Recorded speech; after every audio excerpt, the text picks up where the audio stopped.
வச்சிருப்பாங்க. நெறைய ஆக்டர்ஸ் வந்து ஓப்பனா இந்த சோஷியல் இஷ்யூஸ்லாம் வந்து பேச மாட்டாங்க. அந்த ப்ராப்ளம்லாம் நடக்கும்ல. இப்ப எக்ஸாம்பிளுக்கு இப்ப கூட நெறைய தமிழ்நாட்டுல நெறைய இந்த ரேப் கேஸஸ்லாம் வந்து நடந்துட்டே இருக்கு. சில ஆக்டர்ஸ் பேசுறாங்க, சில ஆக்டர்ஸ் பேச மாட்றாங்க. அது என்ன காரணமா இருக்கும்னு நெனைக்கிறீங்க?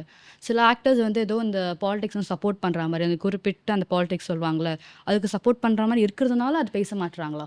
இல்ல இப்போ நீங்க வந்து பார்த்தீங்கன்னா, டிஎம்கேலயும் அந்த மாரி ஒரு பிரச்சனைகள் இருந்துச்சு. அது பர்ட்டிகுலரா இந்த டிஎம்கேல பீரியட்ல தான் அது ரொம்ப ஜாஸ்தியா இருக்க மாரி எனக்கு நான் தோணுது. அந்த பாலியல் பலாத்காரம், இந்த ம். மாரி சில விஷயங்கள்லாம் வந்து அது என்ன எதனால அது மாரி இந்த அளவுக்கு இது பண்ணி காமிக்கிறாங்கன்னு தெரியல. ஃபோக்கஸ் பண்ணி காமிக்கிறாங்கன்னு தெரியல. அது மாரி நடக்குது அந்த மாரி விஷயங்கள். இப்பயும் அந்த மாரி சில விஷயங்கள் நடக்குதுங்கிறது மனசு கஷ்டமா இருக்கு. ஆ ஏன் இந்த மனிதரோட மனநிலை இந்த மாரிலாம் ரொம்ப ஒரு ஈனத்தனமா ம். இருக்கு அப்படிங்கிறதெல்லாம் கொஞ்சம் கொஸ்டின் மார்க்கா தான் இருக்கு.